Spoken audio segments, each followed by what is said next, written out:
Alright. So, bago simulan, ano nga ba, meron ko sa sistema ng Pilipinas, alam ko naman na batid nyo na sa ngayon dahil sa mga nag-represent, kandilaan sa mga binibigay na rin ng ating dekana. Nais ko lang tanungin, kailan nga ba nagkaroon ng sistema ng edukasyon sa ating bansa? May nakakalaw. Kailan kaya? Kailan kaya isa sistema ng edukasyon sa ating bansa? Hindi na ko na hinahala, pero ano kayong panahon?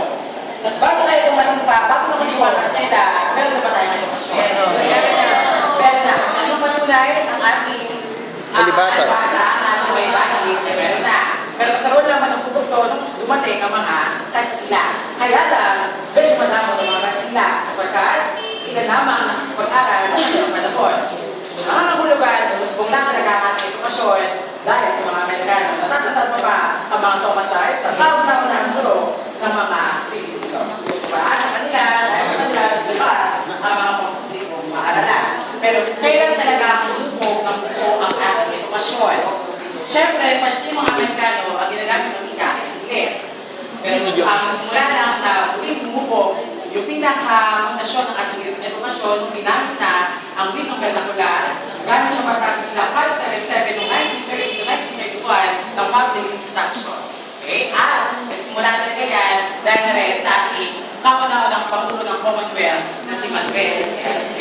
Okay, so simulan ko na ang ating sistema sa Republika ng Pilipinas. Sa pang edukasyon. Okay. So, pang edukasyon, alam naman natin lahat na ngayon na tayo hindi na basic education, 15 to 12 na. So, ano ba yung mga kaakibat sa 15 to 12? Siyempre, nandiyan pa rin ang ating curriculum ng edukasyon, DepEd. Ang kindergarten ay mayroon pa rin. Okay? Elementarya, 6 na taon, so grade 1 hanggang grade 6. Secundarya, high school, so ano siya, ano na ito, hindi pa na siya, pantawin siya. Ang junior ay 4 na taon, at ang senior ay 2 taon. So, bakit na hindi na kailangan pa magawa? Ngunit ano-ano ang mga asignatura sa ilalim ng pangunahing edukasyon. So, ano nga ba? Sabi natin. Una ay ang languages, saan nakapatubo ang modern tongue, ang Filipino at ang English. Sunod ay what? Ang science, social studies, technological and language education or TLC, music, arts, physical education, and health, bakit? Okay, so dapat din niya mother ka. Ano nga ba ang tulugan ng mother ka? Kasi ang mother tongue pala ay gagamitin na bilang medium of instruction o panpiro mula kinder hanggang ilan kaita. So ano ang mother tongue? Sige, Sa pagkakaroon ko, ang mother tongue, ikot-ikot po kung ano yung lingwahe ng kunwari, yung dito sa atin is Tagalog. Halos Tagalog yung ginagamit. Pag sa Ilocano, Ilocano din siya. Pero yung contents nito is, meron din siya, ginag-aaralan din dito yung mga kalit, pandiwa, basta ginagamit lang kung ano yung lingwahe. Okay, salamat. So tama si Miss. So, medyo papalawakin ko lang. Mga classmates na ito yung ating pangunahing wika. So, ito yung wikas ng wika. Kung ano yung unang wika, kung ano yung unang salita ng mabasa sa ating mga pipit, yun ang ating wika. Kaya kalibang sa atin, so yung Pilipino ay wika sinuso. Okay. So, pero ano ang pinagkaiba ng wika sa lingwang prangka? Kasi nabanggit Miss kanina, Tagalog. So, alam naman ang Tagalog ay isa lang sa ating pangunahing wika, pero hindi ito ang ating pangunahing wika. Hindi ang Filipino. Ang subject Filipino. So, anong Filipino? Mother tongue o lingua franca? Ano ngayon ang lingua franca? National language. Maaari. Pero sa kumuhan, anong lingua franca? Ito ang wikang ginagamit karamihan, para magkaroon ng pagkakaintindihan ang dalawang grupong magkaibang wika. Maliwanag? So, ibig sabihin, ang pinakamalaking lingua franca sa bansang Pilipinas ay ang ating bansang wika, Filipino. So, susunod, science ay ituro grade 3, TLC grade 4 ako 10. Okay, so meron isa pa, bigyan naman sa'yo ng gulong spiral progression para sa grade 1 and 10. Sino ngayon ang kumuha ng facilitated learning? Gulong spiral progression. Familiar sa terminong tulog sa spiral progression? Ano ang spiral progression? Maaaring bigay?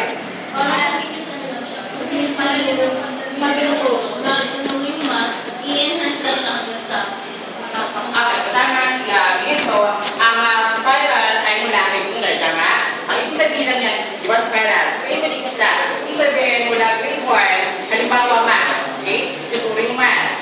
Yung grade 2, ituro man yung man. Para paulit lang yung konsepto, kailangan nadadagdagan yung level ng hirapan. Okay? Bakit ganyan? Para lubos na maunawaan ng mga bata mula sa pinaka-umpisa hanggang sa pinaka-komplikado. Okay?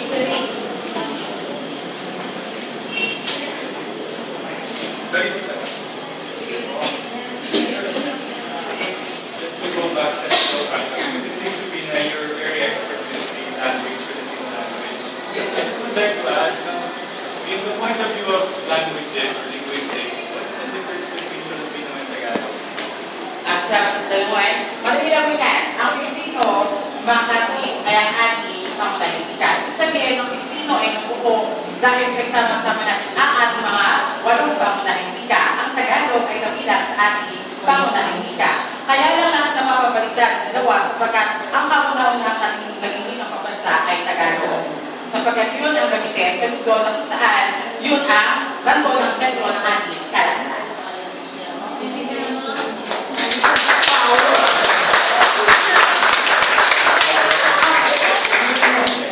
Ang gusto ko na sana malaman is like, is there a difference in like structure or grammatical content of each sentences that you use when you use the Filipino or the Tagalog language? Is it correct to say both of them are languages as well? Parang ito silang wika. Okay, parang wika. Okay, pangunahing wika lang. Ang pinagkaiba kasi ito, classmates, dito kasi sa Luzon, pagkakita sa Luzon, diba, laging medyo malapit sa Tagalog. Kasi bakit? Ang Tagalog ang naunang awit ng pambansa, kaya ang Tagalog ang nagkaroon ng pinakaunang paraan ng balatila, nagkaroon ng pinakaunang diksyonaryo dahil na rin kay Lope Casatos, ang ama ng balatila, Tagalog.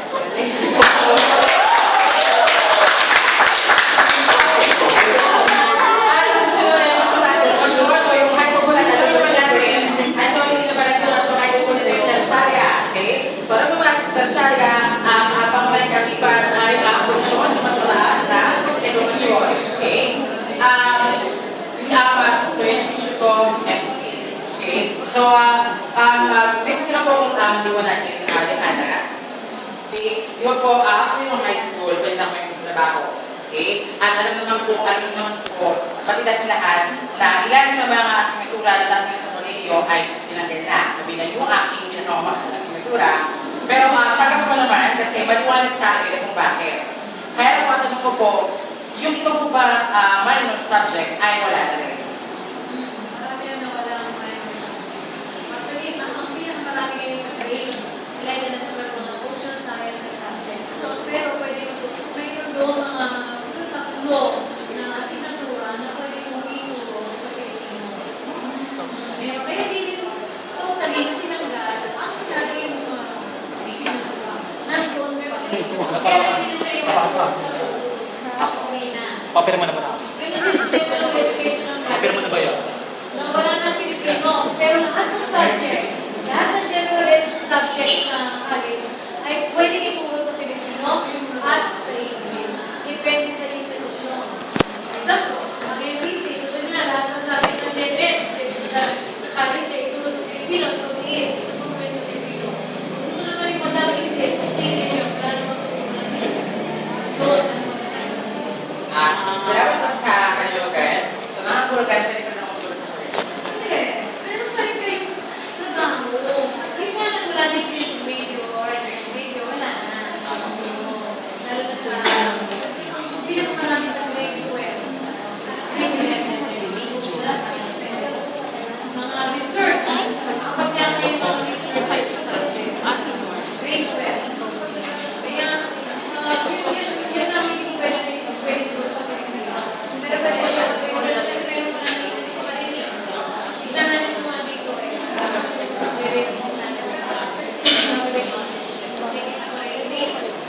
At yan po sa talaga ng course ng aming paksa tungkol sa iba't ibang sistema ng edukasyon sa iba't ibang bansa kabilang